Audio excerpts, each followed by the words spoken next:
Goal for this lesson would be to write a radical in simplest radical form.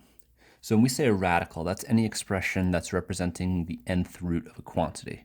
So that could be like a square root where you don't see anything in front of the, I like to say this is division sponsored by Nike, in front of the radical.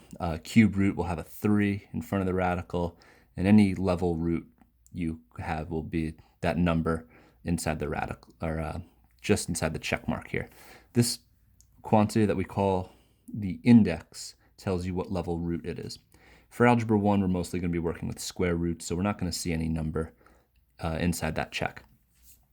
All right, so first we want to find the product of the radicals algebraically. Then we can confirm our answer with the calculator. So to multiply these radicals together, what we're going to do is actually use this property of radicals here. If you have the square root of a number times the square root of another number, that could be the square root of the product of those two numbers. So I'm going to first write this as the square root of 2 times 32. Okay, so now once I have 2 times 32, I can multiply those numbers together, and that will create the square root of 64. Now the square root of 64 is a principal square root here, so we know that it's just the positive 8, because we weren't the ones to put in the square root. That square root was given to us. Okay, so that's pretty cool, right? We took two irrational numbers, we multiplied them together, and their result was actually a rational number, because once we multiplied the 2 and the 32, we created a perfect square. To simplify a radical, we're going to use this property kind of in the backwards fashion. We're going to take some irrational square root. We're going to break it up into what we have as a perfect square and some non-perfect square. And we're just trying to extract these perfect squares out of the radicals. So looking down here, we want to use the product's property of radicals to simplify each. So we're going to go from a product into two radicals. Now we want to be strategic about the numbers that we choose for these, because one of them will have to be a perfect square. And if you remember, a perfect square is anything that you can, any number that you can take the square root of and get a whole number. So the perfect squares would be like 4, 9, 16, 25, because right, the square root of 4 is a whole number, it's 2. Square root of 9 is a whole number, it's 3. And that'll keep going. 6 squared is 36, 7 squared is 49, 8 squared is 64, 81, 100, 121, 144. That's about as high as we'll probably need. Okay, so what we want to do is find one of these numbers on this list of perfect squares that multiplies to the number underneath the radical. So looking at 18, we see that the largest number on this list that multiplies to it is 9. So I'm going to split this into two radicals, the square root of 9 and the square root of 2, because 9 times 2 is 18. Once we have this split up into two radicals, we want to look at the one that's the perfect square. The square root of 9 is just 3. So instead of writing the square root of 9, I'm going to put 3. And then the square root of 2 will come down and stay square root of 2. We'll do the same thing here for number 2. We have a 12. The largest number on our list of perfect squares that multiplies to 12 is 4.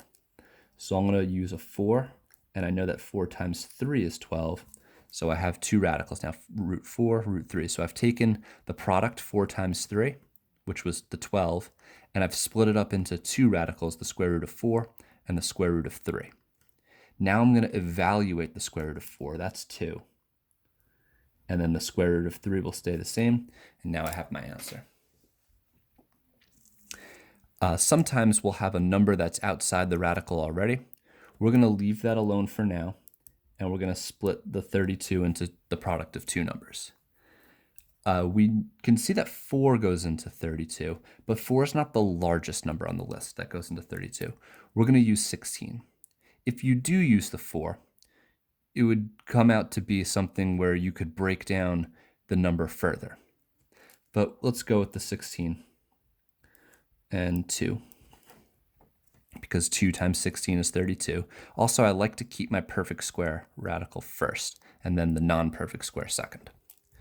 Let's evaluate the square root of 16. That's 4. We're going to keep our 3. It's being multiplied by the radical 32. Therefore, it's being multiplied by root 16 and multiplied by 4. Then we can simplify 3 times 4. That's 12. And the square root of 2 will stay as it is. All right, so we got the square root of 147. Now what we can do here is similar to factoring. When we're looking for factors of numbers, we can go to the y equals screen, type in 147 and divide it by x. Then we can go over to the table, and now we can scroll down our list and see if we can find a number that appears on our list of perfect squares. And I was actually right on it when I opened this screen. I see a 49 here. We can look at both columns. 49 is on our list of perfect squares because the square root of 49 is 7. So I'll break the 147 down into the square root of 49 and the square root of 3. Again, I like to keep my perfect square first. Okay, so square root of 49 is 7, so 7 root 3 will be my result. For 128, we can again use the calculator. I'll change this to a 128, and we can see that our perfect square is 64, paired up with the 2. 2 times 64 is 128, but we don't want to neglect the 7 here, so we'll keep the 7. We'll have the square root of 64, square root 2. The square root of 64 is 8, so this root 64 becomes an 8, and then I have my root 2. Then we can calculate 7 times 8. Oh my gosh, 7 times 8. I'm smart, 56. Okay, and that's simplified. When simplifying radicals, what we need is for everything to be combined into just one number underneath the radical. Then we can go about simplifying. So I'm going to treat this radical like parentheses. It's grouping all of this stuff together. So I'll follow my order of operations, PEMDAS, get this to be one number, and then I can simplify. 2 squared is 4. And then 4 times 2 is 8. And 8 times negative 3 is a negative 24. 4 minus a negative 24 is 28. Remember, minus a negative is like plus a positive. Now once I have simplified all of this to one number, I can check my list and pick the number that multiplies to 28. 28 is divisible by 4, and it happens to be 4 times 7. So I'll split my radical 28 into root 4, root 7. The square root of 4 is 2, and I'll have my root 7. Okay, so on the next page here, we have 6 practice problems. You guys can pause the video here, give these a try, and then I'll go through them and show the solutions. All right, so let's take a look. The numbers here get kind of big, so we're definitely going to want to use our calculator trick here. If you don't have access to the technology that is the TI-84, what you can do is just divide the number by a bunch of the perfect squares. So if you have 432, you can start taking guesses like divided by 81. That doesn't give you a whole number, so 432 divided by 64. That didn't work out. 432 divided by 36. Then we got a perfect square. But notice this one, actually, I'm going to go for it this way because I'll show how if you don't pick the largest perfect square, you can break down further. So let's say I saw this was divisible by 36, which is a perfect square. I'll break this down to 36 and 12, and the square root of 36 is 6. But now looking at this 12, we see, wait a minute, 12 is divisible by 4, which is a perfect square. So I have another step here. I have to break this 12 down further into root 4 and root 3. Then the square root of 4 is 2. And then I can multiply the 2 times 6 and get 12. So that means I didn't find the largest perfect square in the beginning. If I wanted the largest perfect square, I could have done 432 divided by 144. And then I got right to my 144 and 3.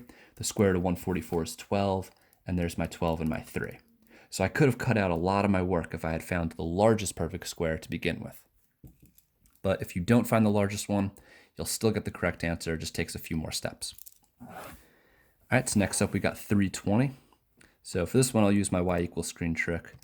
320 divided by x, because I want to make sure I get the correct perfect square right away.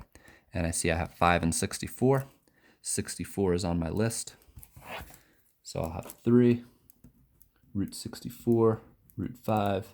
Square root of 64 is 8. And 3 times 8 is 24. For 125, I can use 25 and 5. So 4 root 25 root 5. Square root of 25 is 5. 4 times 5 is 20. So 20 root 5 will be my simplest radical form there. These bottom 3 examples, I need to do some combining of like terms first. 3 times 2 is 6, and 6 and 6 is 12. So all of this combines to a 12. And we just broke down the square root of 12 right here, broke it down into 4 and 3. So we can repeat that process, and we'll get 2 root 3. Here we have a bunch of stuff that can become simplified. What we can do really is we have the calculator. We could just type it in exactly as we see it. 2 squared minus 4 times 2 times negative 2 minus 4 times 2 times negative 2, and it all becomes 20. So this is all just saying the square root of 20. 20 is divisible by 4. That's the largest perfect square by which it is divisible. So I'll split it into root 4 and root 5. Square root of 4 is 2. So 2 root 5 will be my solution. Part F gets kind of tricky here with this negative 10 and the 5. So let's just think about the square root here and break this down. So I'm going to type in what I see. I have 5 squared minus 4 times negative 9 times 25. Okay, I get 925. So I'm going to rewrite this expression, but I'm just going to have one number, 925, divided by 5. Okay, I see that 925, I know that's divisible by 25. Let's see, 925 divided by 25. 37, and I don't think any of these numbers multiply to 37, so 25 will happen to be the largest perfect square. Okay, so we'll go negative 10 plus, notice I'm keeping all this other stuff the same, and I'm just working on this radical. And I'll split this radical 925 into 25 and 37. Then I'll simplify the square root of 25. I know that that's just 5, so negative 10 plus 5. Root 37 over 5. Okay, now from here, I can do a little simplifying. Notice that the negative 10, the 5, and the 5, all 3 of these terms are divisible by 5. So if I took a 5 out of each of these, I would be left with a negative 2, a 1, and a 1. So negative 2 plus the square root of 37 will be my final answer here, just from simplifying the fraction. This work with square roots is going to help us break down the solution to a method of solving quadratics known as the quadratic formula. So we can stay tuned for that lesson in the future where we will use this skill.